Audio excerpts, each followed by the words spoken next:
The Matrix did not choose who was ready. It chose who ran toward the light when everyone else was still deciding whether to move. The battle for Akin's eastern corridor had been running for 6 hours when Optimus Prime walked to the center of the line. Not as a command decision, not as the product of any strategic calculus, but as the simple resolution of a choice that had already been made in everything he was. The Energon conduit at the corridor's far end powered the field hospital. The field hospital was the difference between wounded and dead for 300 Autobots in its beds. And the line between the Decepticon advance and that conduit needed something the positions currently holding it could not sustain on their own. Optimus Prime was that something, and he knew it.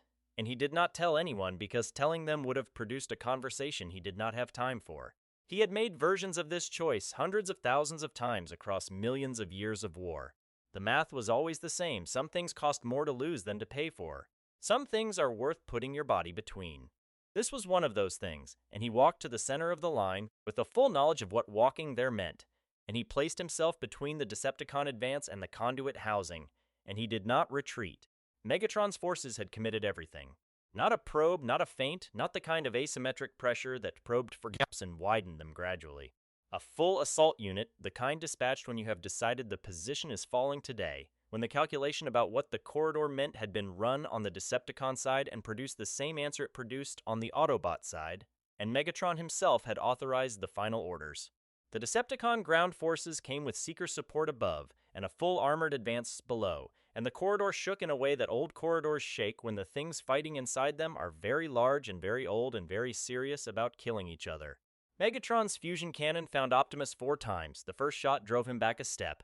The second drove him to one knee. The third drove the knee into the ground, cracking the titanium plating of the corridor floor in a way that would be visible in that floor for as long as the floor existed. The fourth shot opened the chest cavity in the way that terminal damage opens things, and the matrix of leadership, that ancient luminous relic carrying the recorded wisdom of every prime who had ever lived and died holding it, spilled from its housing and came to rest in the ash and debris of the corridor floor. Bumblebee was 40 meters away when it happened. He was behind a collapsed strut on the corridor's left flank, tracking a Decepticon seeker who had been working to flank the Autobot position for 20 minutes, and he was in the final moment of the patience that produces a clean shot when the frequency changed.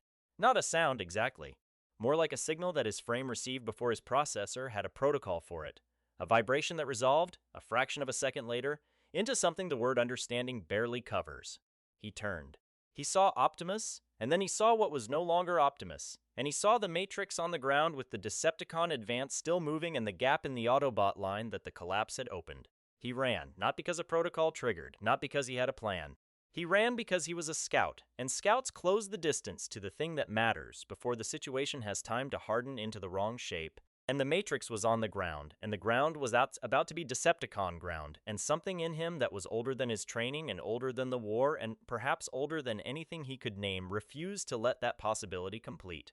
His hand closed around the Matrix while the Seekers were still repositioning.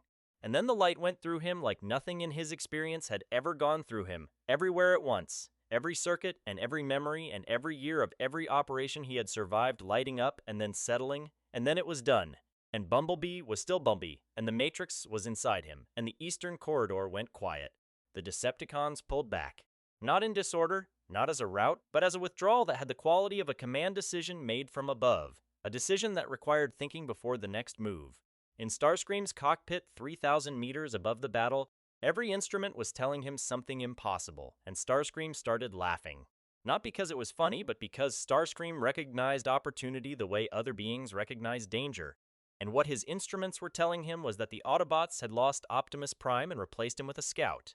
And that was not a setback for the Decepticons. That was the end of the war. Bumblebee stood in the center of what had been the Eastern Corridor, and he looked at the Matrix's glow through the plating of his chest.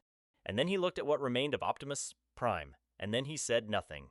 He rarely did, but his optical sensors did not move. Jazz found him there. Jazz had the specific kind of knowledge that comes from surviving long enough alongside someone to understand not just what they do, but what they are. And what Jazz understood, standing beside the scout who was suddenly something else, was that the Matrix had chosen and that the Matrix choice was not subject to appeal. He did not say this. He stood close enough to be present and far enough to give the moment its space. In the Autobot command structure, the news traveled at the speed of a system receiving information it has no category for. Prowl's assessment took 11 seconds, which was 8 seconds longer than Prowl's assessments normally took. Those 8 seconds were the time required for his logic architecture to route around a conclusion it found structurally unacceptable. The conclusion was, the Matrix had made a valid and procedurally final designation of a prime candidate whose command profile was by every measurable standard insufficient for the role.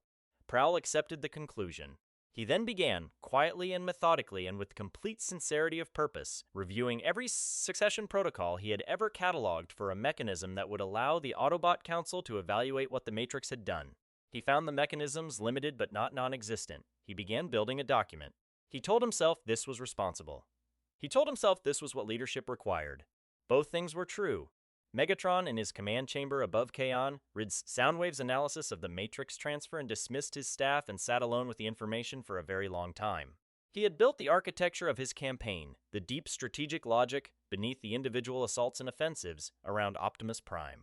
Not just as an opponent, but as a known quantity in the mathematical sense, a variable whose values he had measured across millions of years of direct engagement. He knew how Optimus responded to sacrifice, and how Optimus weighed civilian lives against strategic positions, and how Optimus' principles made him at certain critical edges predictable. That knowledge was not nothing. In a war this old, between two sides this evenly matched, that knowledge was not nothing at all. And it was gone. He authorized the next episode for Day 3, and then he went to his private archives and read everything Soundwave had ever recorded about Bumblebee. He read it twice. The first command decision Bumblebee made as Prime was about the Western District. The Western District of Icon had been an Autobot position for 14 months. The analysts said it was defensible. The commanders said abandoning it would be a visible concession at a moment when visible concessions would damage morale. Prowl prepared a briefing laying out the strategic value of the positions in full. Bumblebee listened to the entire briefing without interrupting. Then he said, "The Western District is a kill box." No one immediately understood. He said it again, not with impatience, but with the flat specificity of a scout describing terrain. The entry and exit points were controlled by Decepticon artillery.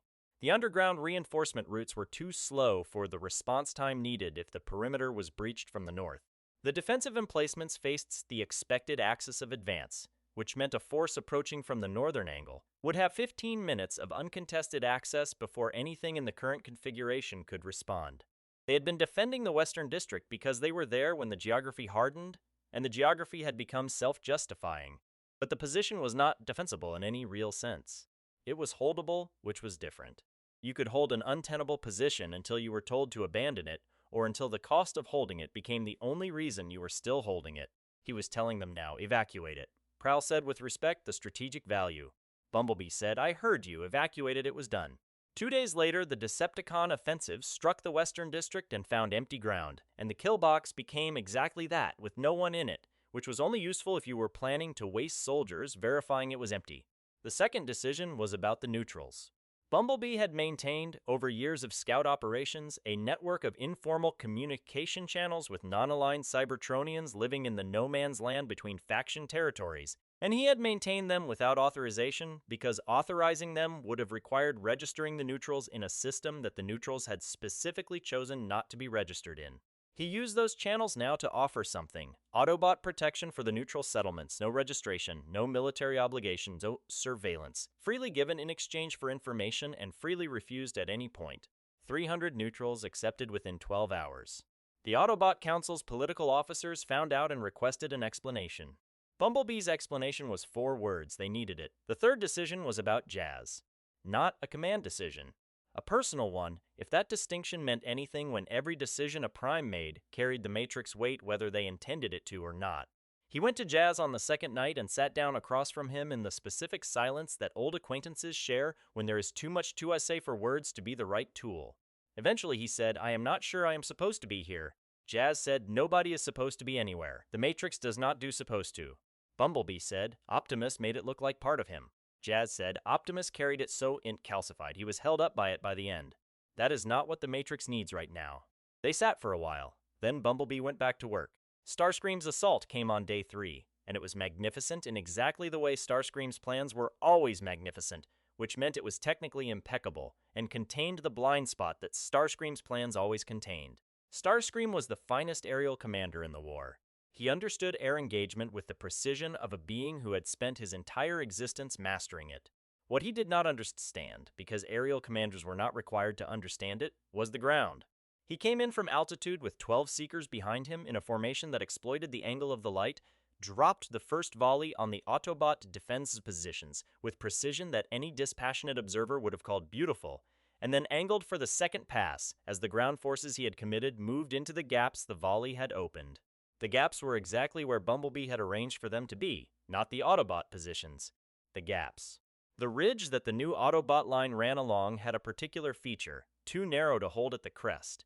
But the slope below the crest on the Autobot side fell away at an angle that placed defenders below the effective engagement envelope of a high-altitude aerial attack while keeping them above the eye line of ground forces approaching from the Decepticon direction. The gap in the crest looked like a collapsed position. The positions on the slope on either side looked like nothing, because the first Seeker volley had produced enough smoke and debris that the slope was not clearly visible from the angle Starscream was running his passes at. The Decepticon ground forces moved into the gap and discovered 3 separate fields of fire from positions they could not see and had no information about. The engagement was brief. Starscream pulled back and went to Megatron with the word dishonorable, which Megatron heard to completion without expression, and then used as the occasion to remove Starscream from command of the ground forces and reassign him to fleet coordination until he had reviewed what he meant by that word.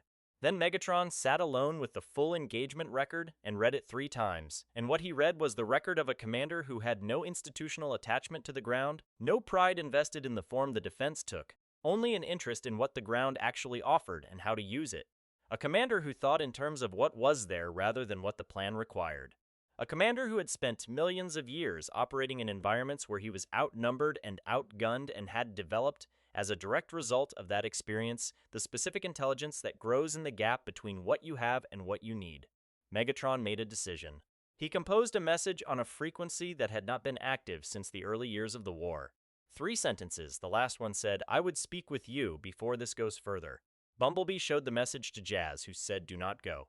He showed it to Prowl, who produced 17 documented reasons not to go and then added an 18th about survival probability. He showed it to the 3 neutrals who had become, without anyone formally designating them as such, the most reliable outside perspective he had access to. They were divided 2 to 1 in favor. He went alone. The neutral city had been a theoretical space even when it was alive, a settlement built on the premise that all castes were welcome, which had made it legible to no one and therefore safe from deliberate destruction, though not from the incidental destruction of a war being fought around it. The forum squares and the meeting halls and the towers that had once held the light of a conversation about what Cybertron could be were ash and titanium and the specific silence of places that used to be populated. Megatron was already there, standing at the center of the old forum square. He had not brought guards. Bumblebee noted this and did not entirely trust it and proceeded as if he did. They stood 30 meters apart and looked at each other in the silence of the neutral city, and then Megatron said, "I need to understand what you are." Bumblebee said, "I am what the Matrix chose." Megatron said, "That is not an answer." Bumblebee said, "No, it isn't, but it is what I have." Megatron said, "Optimus was legible to me, completely across millions of years. I understood how he thought about sacrifice. I understood what he would and would not do. I had his strategic tendencies mapped well enough to predict decisions in novel situations. I did not win, but I understood the fight. You are not Optimus." Bumblebee said, "I am not going to try to be." The silence that followed had a different quality. All of Megatron's approaches to Optimus had been calibrated around Optimus's specific gravity, the way Optimus leaned into challenge, the way his principles made him predictable at the edges. Bumblebee had no gravity in that sense. He had the opposite, a quality of presence that was not insubstantial but was not where you could place pressure and have it land the way you intended. Megatron found every angle he reached for absent the surface it needed. He said, "Why did you come here?" Bumblebee said, "Because you asked. Because you have never asked before. In the full history of this war, you have never sent a message requesting to speak rather than to fight or to demand surrender. The things you have never done are the only things left that might mean something." They talked for 4 hours in the ruins of the neutral city, not about the war, about Cybertron. Megatron talked about Kaon before he turned it into a command base, the underground arena structures where the resistance had first organized, the specific injustice that had lit something in him that he had never been able to put out even after everything he had built on top of it had become unrecognizable from what he had started. Bumblebee talked about Iacon's lower districts, the places the official histories of Cybertron never bothered with, the streets where the low-caste workers lived, where scouts came from because the higher assignments were not available to them. They occupied the same version of Cybertron's past for 4 hours, and neither of them used it as a weapon. No agreement was reached, no ceasefire, no negotiating framework, nothing with political form. But something was present when they left that had not been present when they arrived. Prowl was waiting in Bumblebee's command quarters when he returned. A document lay on the table between them, 12 pages, formatted with the precision Prowl brought to everything he considered important enough to build correctly. It was a formal case for convening an emergency session of the Autobot Council to evaluate the fitness of the currently designated Prime. It cited applicable protocol. It addressed every element of Bumblebee's command profile that raised legitimate concern. It had found a procedural mechanism in the succession charter that allowed Council review even in cases of Matrix designation, by treating the designation as provisional pending assessment. It was technically within the Council's authority. It was the product of complete sincerity and careful work. Bumblebee read all 12 pages. Then he said, "Are you going to file it?" Prowl said, "I wanted you to see it first." Bumblebee said, "Why?" Prowl said, "Because if you are what the Matrix believes you are, you will understand why I built it." Bumblebee said, "It is a good document. Your concerns are accurate. I do not have command experience at this level. I was not in the succession planning. I know what I am missing. All of that is true." He slid the document back across the table. He said, "File it if you believe you should. I will not stop you. That is not how I intend to lead. But think about what happens to every Autobot soldier who watched the Matrix choose if they then watch the Council undo it. Think about what that tells them, about what the Matrix means, about what we are fighting for." Prowl said, "The Council is not the Matrix." Bumblebee said, "No, it isn't. But the Council was built on the foundation the Matrix established. And I think you know that." Prowl did not file the document. He did not destroy it either. He encrypted it and told himself he would reassess in 30 days. And he reassessed in 30 days and put it back. And eventually the document became a monument he carried privately to the moment when the most methodical mind in the Autobot command structure built a cage for the Matrix and then decided not to close it. The changes the Matrix made in Bumblebee came slowly enough to be explained away one at a time and were impossible to deny when they accumulated. Jazz was the one who tracked them. The pattern, Bumblebee spoke less. Not from uncertainty, the decisions came as cleanly as ever. But the context around the decisions contracted, the explanation and justification and rhetorical framework that commanders normally build around their choices. What remained was the essential thing. Jazz thought of it as the Matrix learning a new register. Because every previous Prime had spoken in the register of accumulated authority, the weight of ages poured through a singular vessel, and Bumblebee was teaching it something different. The register of the Scout, which was the register of a being who understood that the most important thing you could communicate was sometimes the thing you chose not to say, because the silence gave the person receiving the information the space to complete the picture themselves. There was also something happening with how the Matrix rested in him. Previous Primes had described it as a weight, an accumulated presence, almost voices, the compressed wisdom of the dead pressing outward. Bumblebee described it, rarely and carefully, as a conversation. A back and forth, as if the Matrix were asking questions and adjusting based on his answers. Jazz found this extraordinary. The Autobot command officers found it alarming. Neither group was wrong. The war in the following months settled into a new rhythm, fluid and discontinuous, organized around the specific terrain and circumstances of each engagement rather than the broad strategic fronts Optimus had managed from above. Bumblebee fought the way Scouts fight, from the ground up, through the actual landscape rather than over it. Autobots who served under him in this period described the experience in terms that were consistent across accounts and resisted easy categorization. He was everywhere and nowhere, present at critical moments and absent from scheduled briefings, decisive in the way Scouts are decisive rather than the way generals are decisive, which meant he decided quickly and clearly, and then immediately began determining whether the decision was producing what it was supposed to produce. And he changed course without the institutional drag that made changing course difficult for commanders who had more invested in being right than in being effective. The Decepticons' casualty rate during this period was higher than Soundwave's projections. The Autobots was lower. The territory held by both sides shifted in ways that no single map made clear, but that, taken together, showed a consistent pattern. The Decepticons failing to convert tactical advantages into strategic gains, the Autobots converting tactical retreats into better positions. From above, it looked like a scout leading. From the ground, it looked like someone who knew the terrain, because he had always been in it. It was Megatron's excavation teams who found it, 3 months into the new rhythm, drilling into the deepest accessible layer of Cybertron's geology in search of energon the surface could no longer sustain. What they found required Megatron to go down himself and confirm with his own optical sensors before he would accept the report. an ancient mechanism. Not ancient in the relative sense that most things on Cybertron were ancient, but genuinely primordial, predating the war, predating the factions, predating the caste system that had produced them both. From the age when Primus had still shaped the world in forms that could be called shaping.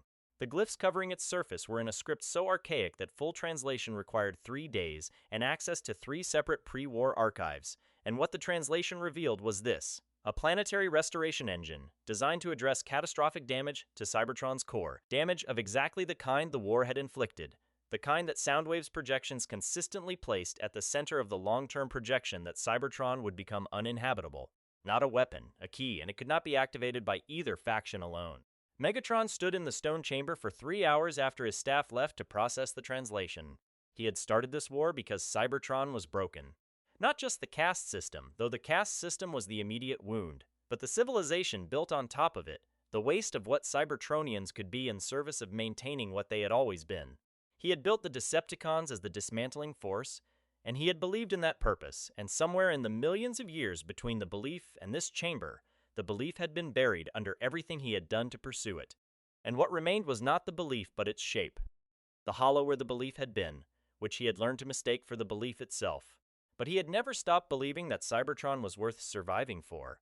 That one thing had not been buried. And now it was in his hands, and he could not activate it alone, and he looked at the mechanism and made the decision that surprised him most. He sent the data to Bumblebee, not as strategy, not as leverage, because the 4 hours in the neutral city had told him something that strategy did not require him to know, and he had decided to act on it anyway. Bumblebee received the transmission in Jazz's presence and read it 3 times without speaking. Jazz waited. Then Bumblebee said, "He is telling us something he does not have to tell us." Jazz said, "Or it is a trap." Bumblebee said those things can both be true. He is telling us something he does not have to tell us, and it might be a trap. We find out which. The planning phase took 3 weeks. The plan required something that no operation in the war's history had been asked to provide: a structure for Autobots and Decepticons to work in proximity toward a common goal, without the proximity triggering the accumulated pressure that millions of years of mutual violence made almost inevitable. Bumblebee did not present the plan to the Autobot Council for authorization. He presented it as an intent with a timeline and said their input was welcome and their support was requested. The council deliberated for 11 hours and issued a conditional endorsement with 14 caveats. He thanked them and proceeded. Megatron told 3 Decepticons, Soundwave, a geotechnical specialist, and Starscream, who could not be told and could not be not told, because not telling Starscream was itself a message, and the message was that the operation could be stopped by his discovery of it from outside. Starscream received the briefing with a stillness that was more dangerous than his usual volatility, spent 24 hours calculating his options, and concluded that opposing it was less survivable than appearing to support it. His support was structurally identical to genuine support and therefore useful. The 60 hours of the operation were the strangest in the history of the war. Autobots and Decepticons worked in the same chamber on the same mechanism, in a silence that was not comfortable but was functional. There were 14 moments when a weapon was drawn, or a hand moved toward a weapon, or a position was taken that looked enough like aggression to be read as such. 14 times, something resolved the moment before it became an engagement. Most of those resolutions were Bumblebee, not commanding, not invoking the Matrix, stepping into the between the incident and its escalation, putting himself there, being still. Jazz watched from various positions throughout and thought, that is what the Matrix chose. Not the greatest warrior, not the most experienced commander. The being who understood from millions of years of ground-level operation what it costs to stand between 2 things that want to destroy each other and refuse to move until they find another option. The restoration mechanism activated at hour 60, the ground moved, the chamber shook, and then a pulse traveled upward through every layer of Cybertron's geology, through the ruins and the rebuilt sections and the ash and the dead zones and the places where the war had been fought so many times that nothing had grown there for millions of years, through all of it and into the frames of every Cybertronian standing on the surface or within the chamber. It did not feel like victory, it felt like something beginning. The war did not end. Bumblebee had not believed it would, and Megatron had not believed it would, and neither of them had done what they had done under the illusion that activating an ancient planetary mechanism was a peace treaty dressed as engineering. The war continued. Starscream spent 3 years attempting to build a case within the Decepticon command structure that Megatron had been compromised, and the case received varying degrees of credulity, and the variation told Starscream more about the Decepticons' internal fractures than any surveillance data had. The neutrals became, over the years following the activation, something neither faction's maps had included. Not a third army, but a third presence, organized around the memory of what Cybertron had been and the practice of what it might be. They produced engineers who worked on the restoration mechanism's secondary phases without faction affiliation. They produced historians who collected both sides' accounts simultaneously for the first time in the war's history. They produced the first Cybertronians born after the restoration had begun, who had no memory of a world in which it had not, and those children were the clearest possible evidence that something had changed. Prowl became a major figure in the Autobot Council in the years following. He never fully resolved what he thought about Bumblebee's prime, which was an unusual condition for Prowl, and one he adapted to by becoming more careful with his certainties, which made him a better political actor and a more honest thinker. His 12-page document remained in its encrypted partition for the rest of Bumblebee's service. He neither used it nor destroyed it. It was the most honest thing he ever wrote. Jazz grew old in the specific way that beings who have lived through too much and seen it mean something grow old. Not diminished, but quieter, carrying more, finding that the weight was not unbearable because it was shared. He watched Bumblebee serve as Prime for decades. He watched the Matrix settle into its bearer the way a river settles into a channel is made through long acquaintance with the terrain. And he understood that what he was witnessing was something the histories of the Primes had not quite recorded. Not the wisdom of ages poured into a vessel, but a vessel that had taught the wisdom something new. Bumblebee stood on the ridge above Aachen one morning, not the morning of anything significant, no ceremony, no anniversary, just a morning, and watched the light come across the city. It was not Aachen as it had been. He remembered something like the old Icon, the narrow streets in the lower districts where the light came differently, the specific quality of the city before the categories had solidified into sides. That Icon was gone. The one below him was something else, built on ruins and rebuilt sections and new structures that had no name yet for what they were. Not beautiful in the way the old city had been beautiful, but real in a way the old city had not been, because the old city had been built on the premise that the caste system was stable, and nothing built on that premise could survive contact with what actually happened. The Matrix was quiet at his chest, not dormant. Quiet. The way a conversation goes quiet when the main things have been said and what remains is sitting together in the understanding of them. He did not know if it would choose him for another generation or seek its next bearer when it had decided whatever it was deciding. Stat stopped wondering about that. The Matrix had not, as Prowl's document had worried, recognized an error and sought correction. What it had done was learn the language of the scout it had chosen, and in learning it had taught the scout things that no amount of time or combat had been able to teach. Not larger, more precisely himself. He had run toward a light on the ground because he could not run. That was all. The war, the 4 hours in the neutral city, the 60 hours in the deep chamber, the decades of decisions made from the ground up rather than from above. All of it downstream of a single moment when a scout did what scouts do and closed the distance to the thing that mattered before the situation had time to harden into the wrong conclusion. The light over Aachen continued to come, and the city was not what it had been, and the city was not what it would be, and Bumblebee stood in the irreducible present of it and let it be exactly that.